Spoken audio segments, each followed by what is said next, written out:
Assalamualaikum dan salam Ramadan. Buletin UKAS edisi tengah hari 3 Mei 2021 bersama saya Al-Fairiz Jumurin.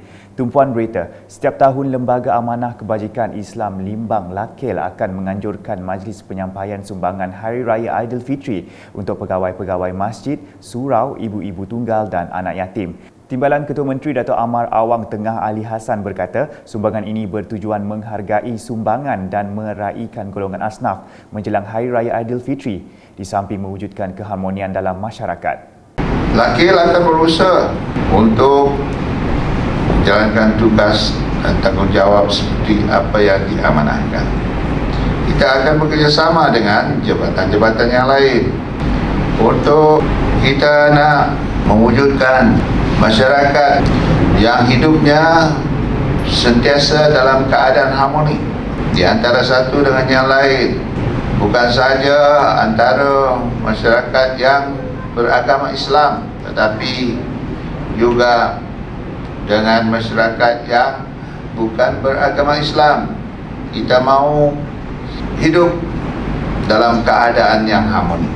Beliau berkata demikian semasa berucap dalam majlis penyampaian sumbangan Hari Raya Anjuran Lakil dengan kerjasama Pejabat Residen Bahagian Limbang dan Pejabat Agama Islam bahagian di Dewan Kampung Bunga Raya pada Sabtu. Beliau yang juga Ahli Dewan Undangan Negeri Adun Bukit Sari menambah kelebihan berpuasa di bulan Ramadan juga pengikat kesejahteraan bersama. Puasa ini bukan saja merupakan satu ibadah yang fardu bagi kita, tapi ia akan dapat menyuburkan lagi sifat-sifat jujur dan ikhlas. Dalam majlis berasingan di Lawas pada Ahad, Dato' Amar Awang Tengah berkesempatan bersahur di program Singgah Sahur Balai Bomba dan Penyelamat BBP Daerah Lawas pada Ahad. Dalam majlis itu, beliau turut menyampaikan sumbangan daripada Peskep BBP Lawas dan Lembaga Amanah Kebajikan Khairat Islam Lawas Lakil, daerah Lawas kepada pegawai yang kematian ahli keluarga dan yang menjaga orang kurang upaya OKU. Turut diadakan penyampaian sumbangan kuih raya daripada Peskep BBP Lawas kepada semua pasukan. Masih perkembangan di Limbang. Kampung Pemukat yang merupakan salah satu dari kampung Melayu di bahagian itu akan terus dipelihara.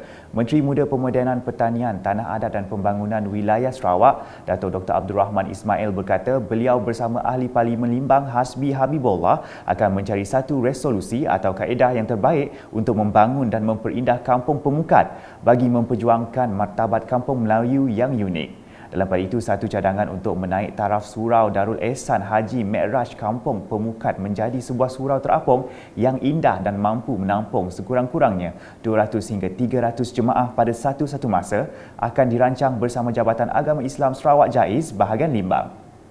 Demikian menurutnya ketika berucap dalam program Badudun tahun 1442 Hijrah bersamaan 2021 Masihi di Surau Darul Ehsan Haji Mi'raj Kampung Pemukat Limbang baru-baru ini. Beliau yang juga Adun Bukit Kota turut mengumumkan peruntukan geran projek transformasi luar bandar RTP berjumlah RM10,000 bagi kegunaan aktiviti-aktiviti surau berkenaan.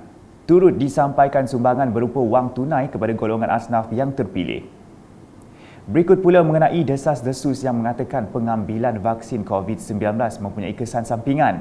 Menteri Muda Pemodenan Pertanian, Tanah Adat dan Pembangunan Wilayah Sarawak, Dato' Dr. Abdul Rahman Ismail berkata, beliau sendiri telah pun melengkapkan 2 dos suntikan vaksin COVID-19 dan sehingga kini tidak mengalami sebarang kesan sampingan.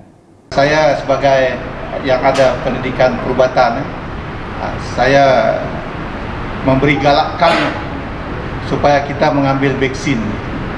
Sebab inilah salah satu daripada cara kita ni untuk melindungi kita ni daripada kena jangkitan penyakit COVID. Ianya penting bukan sahaja melindungi petani sebenarnya. Ia adalah untuk melindungi masyarakat, keluarga petani, ibu bapa petani, supaya petani tidak membawa kuman ini balik ke rumah. Beliau berkata demikian semasa berucap dalam penyampaian geran MRP kepada masjid dan surau Dun Bukit Kota di Masjid Baitul Iman daerah Limbang pada Jumaat. Beliau yang juga Adun Bukit Kota berkata bantuan ini bertujuan membantu setiap masjid dan surau mengadakan aktiviti secara tahunan.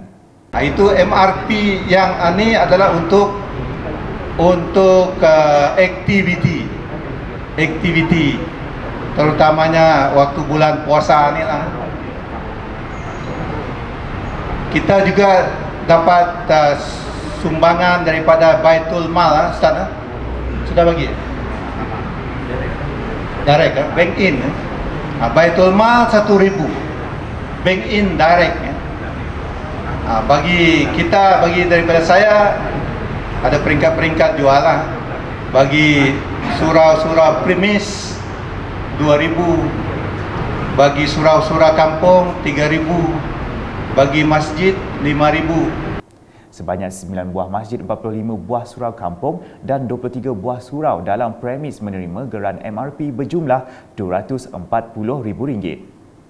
Beralih ke laporan COVID-19, Sarawak mencatatkan 587 kes positif baru pada Ahad menjadikan jumlah keseluruhan meningkat kepada 31,691 kes. Menurut kenyataan media Jawatankuasa Pengurusan Bencana Negeri JPBN Sarawak, sejumlah 67% daripada kes telah dikesan di daerah Mukah, Bintulu, Sibu, Kanawit dan Kuching.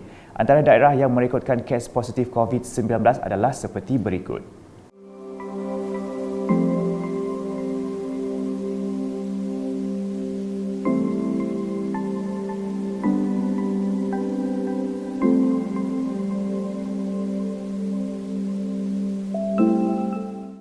Dalam pada itu, terdapat 2 kes kematian baru dilaporkan dari Mukah dan Sibu menjadikan jumlah keseluruhan kematian akibat wabak itu setakat ini meningkat kepada 182 orang. Dalam kenyataan yang sama, Jabatan Kesihatan Negeri JKN Sarawak telah mengisytiharkan 3 kluster baru, iaitu kluster Sungai Tengah Bauk, kluster Sungai Sebemban Bintulu dan kluster Sebujok Sri Aman. Turut dinyatakan penamatan 4 kluster iaitu kluster Jalan Tanjung Bintulu, kluster Jalan Tanjung Kidurong Bintulu, kluster Jalan Merpati Miri dan kluster Rajang Tanjung Manis selepas tiada kes baru dikesan melibatkan kluster-kluster ini dalam tempoh 28 hari yang lepas. Selain itu, JPBN Sarawak juga memutuskan Perintah Kawalan Pergerakan diperketatkan PKPD di 5 buah rumah panjang di Mukah berkuat kuasa 3 hingga 16 Mei 2021 seperti berikut.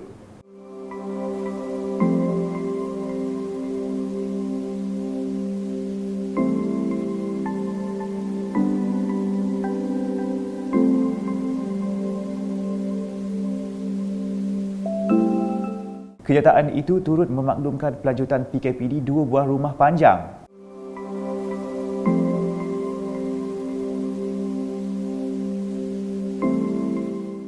Selanjutnya, program imunisasi COVID-19 kebangsaan bagi fasa 2 dan fasa 3 akan diadakan di Dewan Masyarakat Terpeduk pada Jun 2021 ini.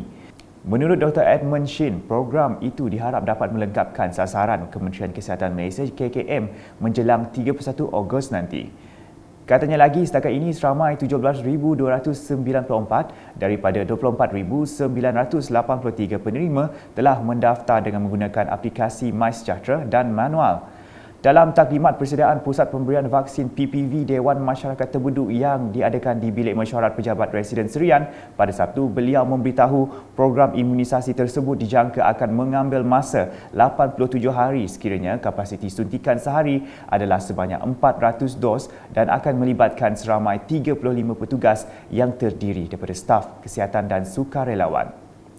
Tambah Dr. Edmund lagi, bagi mencapai sasaran tersebut, Pejabat Kesihatan Bahagian Serian akan bekerja 7 hari seminggu tanpa gagal.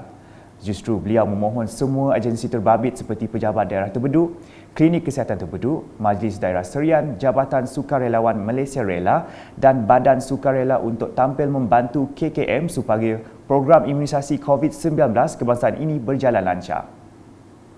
Sekian edisi Tengah Hari bersama saya Al-Faris Jemurin dan kru penerbitan.